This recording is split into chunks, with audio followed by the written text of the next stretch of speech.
હવે સમજીએ કે પૃથ્વીનું ગુરુત્વાકર્ષણ, પૃથ્વીનું જે ગુરુત્વાકર્ષણ બળ છે ને, તો એના આધારે પણ આપણને પૃથ્વીની જે આંતરિક સંરચના જે છે એના વિશે ખબર પડે. તમને એવું લાગે પૃથ્વીના ગુરુત્વાકર્ષણ બળથી કઈ રીતે ખબર પડે, તો એ આપણે સમજીએ. તો પહેલાં તો ગુરુત્વાકર્ષણ બળ એટલે શું, તો એક રીતનું આકર્ષક બળ છે. એ કોઈ પણ વસ્તુને પોતાની તરફ આકર્ષી લે, મેગ્નેટ જેમ કોઈ પણ વસ્તુને શું કરે, પોતાની તરફ આકર્ષી લે. તો પૃથ્વીના ગુરુત્વાકર્ષણ બળનો અભ્યાસ કર્યો તો ખબર પડી, શું ખબર પડી કે પૃથ્વીનું ગુરુત્વાકર્ષણ બળ રહ્યું ને એ ધ્રુવો પાસે, ધ્રુવો રહ્યા ને ધ્રુવો પાસે સૌથી વધુ છે. ધ્રુવો પાસે પૃથ્વીનું ગુરુત્વાકર્ષણ બળ કેવું છે, સૌથી વધુ છે. જ્યારે વિષુવવૃત્ત જે છે, વિષુવવૃત્ત ત્યાં કેવું છે, ત્યાં સૌથી ઓછું છે. વિષુવવૃત્ત પાસે સૌથી ઓછું છે. અભ્યાસ કર્યો તો ખબર પડી કે પૃથ્વીના ધ્રુવો કેટલા છે, તો કે 2 ધ્રુવો છે. એક તો ઉત્તર ધ્રુવ અને એક તો દક્ષિણ ધ્રુવ. ઉત્તર ધ્રુવ જે છે એને આર્કટિક કહેવામાં આવે છે અને દક્ષિણ ધ્રુવ જે છે એને એન્ટાર્કટિક કહેવામાં આવે છે. તો આ બંને ધ્રુવ જે છે, બંને ધ્રુવની અંદર ગુરુત્વાકર્ષણ બળ માપ્યું ને તો કેવું હતું, તો કે ત્યાં સૌથી વધુ હતું. ત્યાં કેવું હતું, સૌથી વધુ હતું. અને બરોબર વચ્ચેથી જે 0 ડિગ્રી નીકળે છે એને આપણે નામ આપેલું છે વિષુવવૃત્ત, બરાબર, ઇક્વેટર. અહીંયા ગુરુત્વાકર્ષણ બળ માપ્યું હતું, કેવું હતું, સૌથી ઓછું હતું. ખ્યાલ આવ્યો? આ વસ્તુ તમને વિધાનવાળા વાક્યમાં પૂછાઈ જશે, બરાબર. હવે આવું શા માટે છે, આવું એટલા માટે છે કારણ કે પૃથ્વીનું કેન્દ્ર જે છે ને, પૃથ્વીનું કેન્દ્ર એ ધ્રુવોથી નજીક છે. પૃથ્વીનું કેન્દ્ર જે છે એ ધ્રુવોથી નજીક છે, એટલે અહીંયા ગુરુત્વાકર્ષણ બળ વધુ છે. બીજી વાત કરીએ, હકીકતમાં આપણે જે પૃથ્વીનું ગુરુત્વાકર્ષણ બળ અને પૃથ્વી પાસે પણ થોડા ઘણા અંશે મેગ્નેટિક ફિલ્ડ છે, ગુરુત્વાકર્ષણ બળ અને ચુંબકીય બળ.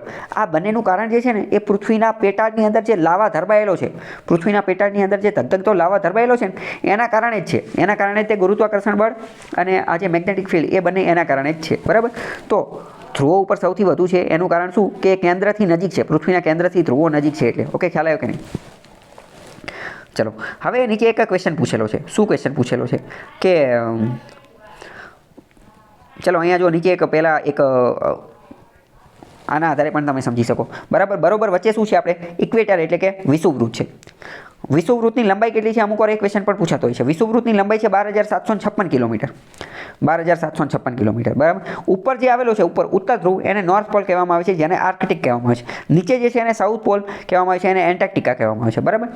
તો ઇક્વેટર વિષુવવૃત્ત ઉપર કેવું છે, લોવર જી એટલે કે ગુરુત્વાકર્ષણ બળ સૌથી ઓછું છે અને નોર્થ પોલ અને સાઉથ પોલમાં કેવું છે, સૌથી વધુ છે.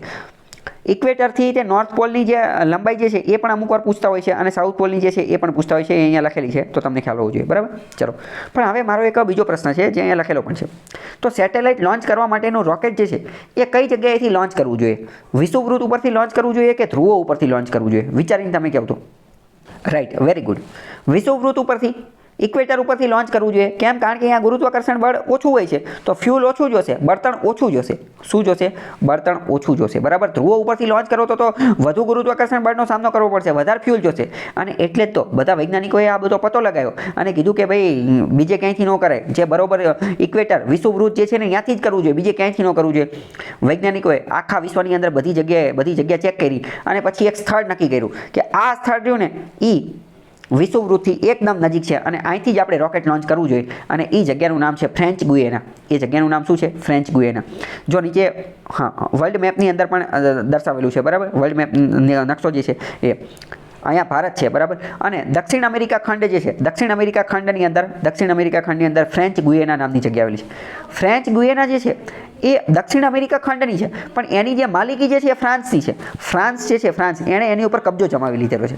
તમને ખ્યાલ હશે જે તે સમયે Britain, Portugal, yes, colony system હતી, ભારતને ગુલામ બનાવી દીધી હતી. આવી રીતે બધાએ વિશ્વના 200થી વધુ દેશોને ગુલામ બનાવી દીધા હતા. તો ફ્રાન્સ જે છે એણે આ સાઉથ અમેરિકા, દક્ષિણ અમેરિકાની અંદર આ ફ્રેન્ચ ગુયેનાને ગુલામ બનાવી દીધો હતો. અને હવે તો બધાને ખબર પડી ગઈ કે ભાઈ આ તો સ્ટ્રેટેજિક વ્યૂહાત્મક રીતે અત્યંત મહત્વનું સ્થળ છે. અહીંથી રોકેટ લોન્ચ કરવી તો સૌથી ઓછો ખર્ચો થાય છે. પેટ્રોલ, ફ્યુલ, બળતણ ખૂબ જ ઓછું વપરાય છે, બરાબર. તો કે હાલો હવે તો કે આ દેવાય નહીં. ઓકે, ખ્યાલ આવ્યો? પ્રશ્ન પૂછાઈ જશે કે ફ્રેન્ચ ગુયેના કોની કોલોની છે, તો એ તો નામ ઉપરથી ખબર પડી જાય ફ્રાન્સની. પણ પ્રશ્ન પૂછાઈ જશે કે ફ્રેન્ચ ગુયેના કયા ખંડમાં છે. આપણને એમ લાગે ફ્રાન્સની છે તો યુરોપમાં છે, તો કે યુરોપમાં નથી, દક્ષિણ અમેરિકામાં છે, બરાબર. પ્રશ્ન વિધાનવાળામાં પૂછાઈ જશે કે ફ્રેન્ચ ગુયેના જે છે એ ઇક્વેટરથી ખૂબ જ નજીક છે, તો કે વિધાન સાચું પડી જશે, બરાબર. કેમ? કારણ કે હવે આપણે આ કોન્સેપ્ટ સમજી ગયા એટલે. ઓકે, ખ્યાલ આવ્યો કે નહીં? એટલે અહીંયાથી લોન્ચ કરે છે અને શું બોલું પેલું. ઓકે, કઈ ડાઉટ હોય તો પૂછી લો. વિધાનવાળામાં એ પણ પૂછી લેશે કે ભાઈ ગુરુત્વાકર્ષણ બળ ક્યાંથી વધુ હોય ને ક્યાંથી ઓછું હોય ને એ બધું. ઓકે.